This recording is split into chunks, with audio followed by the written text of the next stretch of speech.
नमस्कार। आज 24 मई है, शुक्रवार का दिन। आज पटना से छपे हिंदी के प्रमुख अखबारों में छपरा कांड की काफ़ी चर्चा है, जिसमें फायरिंग के दौरान एक व्यक्ति की मौत हो गई थी। इस मामले में गठित एसआईटी ने राबड़ी देवी के आवास का दौरा किया और वहां जांच पड़ताल की है। बिहार की 8 समेत देश की 58 सीटों पर चुनाव प्रचार कल थम गया। ये छठे चरण के चुनाव के लिए प्रचार चल रहा था। प्रधानमंत्री मोदी ने बताया है कि अगर 1971 में वो पीएम होते तो क्या करते, इसकी भी चर्चा अखबारों में काफ़ी है।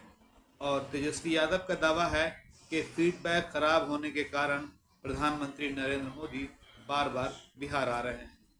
इन खबरों को विस्तार से जानते हैं। प्रभात खबर की सबसे बड़ी सुर्खी है, जांच के लिए राबड़ी आवास पहुंची SIT, bodyguard suspend. SIT 10 circular road पहुंची थी, जो राबड़ी देवी का आवास है। वहां वो सुरक्षा, उसकी टीम जो है सुरक्षा कर्मियों से मिली, अंगरक्षकों के रोस्टर के बारे में जानकारी ली। जांच टीम आवास के अंदर हालांकि नहीं गई। सुरक्षा कर्मियों के चेहरे का मिलान किया गया वीडियो फुटेज से। और पटना के एसएसपी ने सारण के एसएसपी के अनुशंसा पर जितेंद्र सिंह नाम के बॉडीगार्ड को सस्पेंड कर दिया। जितेंद्र सिंह पर आरोप है कि वो राबड़ी देवी के बॉडीगार्ड हैं, लेकिन रोहिणी आचार्य के साथ घूम रहे थे। आपको पता है कि ये सारा विवाद 20 मई को शुरू हुआ था। सारण लोकसभा क्षेत्र के लिए जिस दिन मतदान हो रहा था, उस दिन ये रोहिणी आचार्य जो वहाँ आरजेडी की उम्मीदवार हैं, वो एक बूथ पर गई थी। वहाँ पर उन्होंने कुछ लोगों से कहा कि जब आपका मतदान हो चुका है तो बूथ से निकलिए। इस बात पर कुछ विवाद हुआ, हालांकि पुलिस ने बीच बचाव कर दोनों पक्षों को अलग कर दिया। अगले दिन फिर विवाद बढ़ा। भिखारी ठाकुर चौक जो वहाँ पे है छपरा में, वहाँ पे बहस हुई। बहस के बाद पथराव हुआ और पथराव के जवाब में फिर गोलीबारी हुई, जिसमें आरजेडी का एक जो समर्थक है वो मारा गया था। और इस मामले में बीजेपी के 2 लोग गिरफ्तार किए गए थे। तो ये पूरा विवाद था, जिसके बाद वो एसआईटी गठित हुई थी और एसआईटी ने फिर वो जांच शुरू की। तो राबड़ी देवी आवास पहुंची। दरअसल वो ये जानना चाह रही थी कि रोहिणी आचार्य के साथ जो पुलिस वाले घूम रहे थे वो कौन थे। तो पता चला कि वो राबड़ी, उनमें से एक जो है वो राबड़ी देवी के बॉडीगार्ड थे और उन्हें कायदे से राबड़ी देवी के साथ रहना चाहिए था। अब छठे चरण के चुनाव प्रचार के बारे में बात करते हैं। इस चरण में बिहार की जिन 8 सीटों पर मतदान होना है कल, वो हैं वाल्मीकि नगर, पश्चिम चंपारण, पूर्वी चंपारण, शिवहर, वैशाली, गोपालगंज, सिवान और महाराजगंज। कुल 86 उम्मीदवार हैं, इनमें 8 महिलाएं हैं। 1,49,00,000 से अधिक मतदाता हैं बिहार में होने वाले कल मतदान के लिए। जिन 8 सीटों पर मतदान होना है छठे चरण के दौरान, 2 लाख से अधिक जो वोटर हैं वो फर्स्ट टाइम वोटर हैं, यानी 18 साल पूरी करने के बाद पहली बार वोटर बने हैं।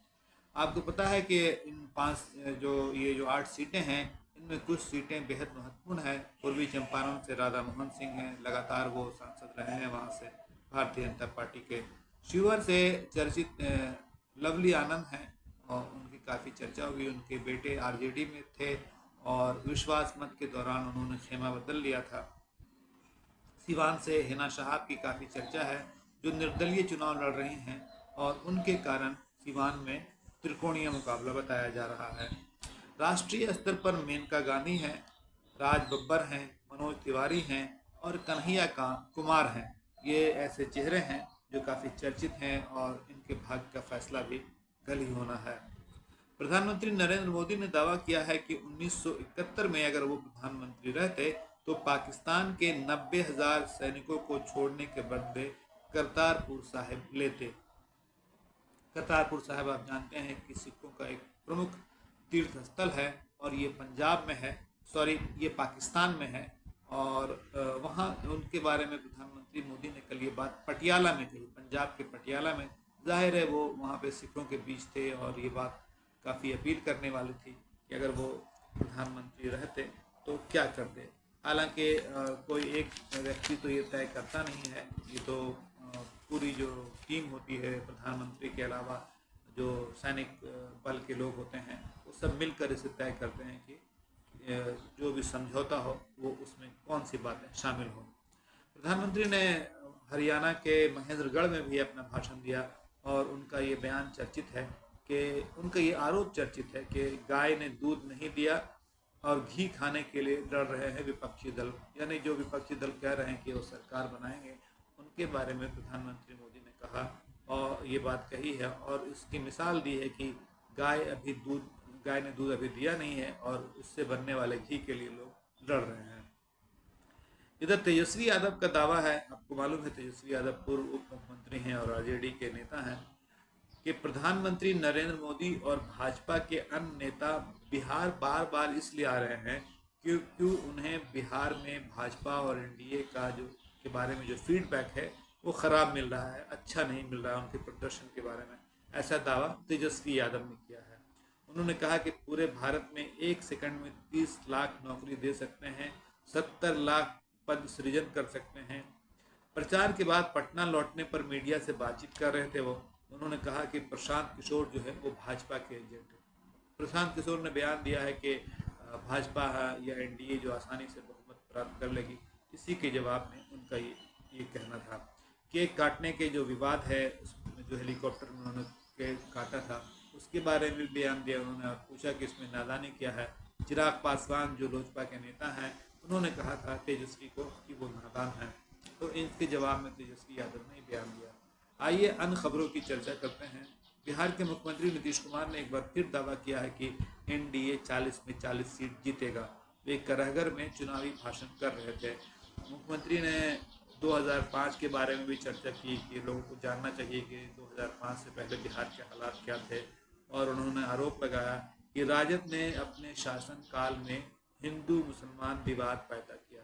ये आरोप वो इधर हाल के दिनों में लगातार लगा रहे हैं और उनके भाषण की जो प्रमुख बातें होती है वो लगभग एक जैसी होती है कि बिहार में 40 सीटें जीतेगा एनडीए। उसके बाद वो लालू यादव पर अधिक बच्चे पैदा करने के मामले में व्यंग करते हैं। उसके अलावा वो ये भी कहते हैं कि उनके शासनकाल में हिंदू मुसलमान जो है शांति से रह रहे हैं, जबकि उनका आरोप है कि आरजेडी के वक्त में ऐसा नहीं था, बल्कि उन्होंने आरजेडी पर हिंदू मुसलमान के बीच विवाद पैदा करने का आरोप वो लगाते रहे हैं।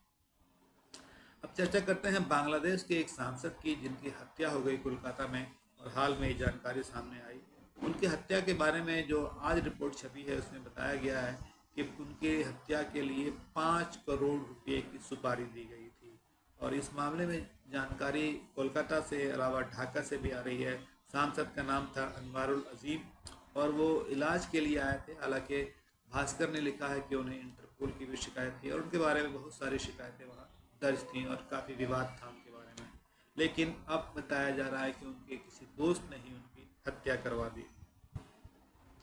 बहुजन समाज पार्टी की नेता बक्सर आई थी चुनाव प्रचार के लिए और उन्होंने एक दिलचस्प बयान दिया। कहा कि अगर ईवीएम में गड़बड़ी नहीं हुई तो भारतीय जनता पार्टी की सरकार लौटना मुश्किल है। ये बहुत महत्वपूर्ण बयान माना जा रहा है मायावती का, क्योंकि मायावती बहुत ऐसे मुद्दों पर कम बोलती हैं जिनमें वो भाजपा को घेरती नजर आती हो और उन्होंने बक्सर की सभा में ये बात कही। राहुल गांधी का एक बयान भी काफ़ी चर्चित है। उनका कहना है कि जिन्हें परमात्मा ने भेजा वो युवाओं से पकौड़े तलवा रहे हैं। आपको पता है कि प्रधानमंत्री नरेंद्र मोदी ने अपने एक इंटरव्यू में कहा था कि उन्हें परमात्मा ने मिशन के लिए भेजा है। इसी पर राहुल गांधी ने व्यंग किया है कि अगर परमात्मा ने उन्हें भेजा है तो वो युवाओं से पकौड़े क्यों तलवा रहे हैं। ईरान के दिवंगत राष्ट्रपति इब्राहिम रईसी को खाक किया गया है। इसकी खबर सभी अखबारों में है। बताया गया कि इस दौरान 68 देशों के प्रतिनिधि पहुंचे थे। आपको पता है कि एक हेलीकॉप्टर हादसे में उनकी मौत हो गई थी। और अंत में ये खबर कि मेडिकल प्रवेश परीक्षा नीट यूजी का रिजल्ट 14 जून को निकलेगा। लगभग 24 लाख परीक्षार्थियों ने ये परीक्षा दी है और बहुत बेसब्री से इंतज़ार कर रहे हैं इसके रिजल्ट का। हालांकि इसके पेपर लीक होने की जो खबर आई और इस मामले में जो गिरफ्तारी हुई उससे काफ़ी आशंका भी है लोगों को। तो ये थी आज के अखबारों की प्रमुख खबरें। आपसे अगले दिन के खबरों के साथ फिर भेंट होगी। तब तक के लिए इजाज़त दीजिए। आपका बहुत शुक्रिया।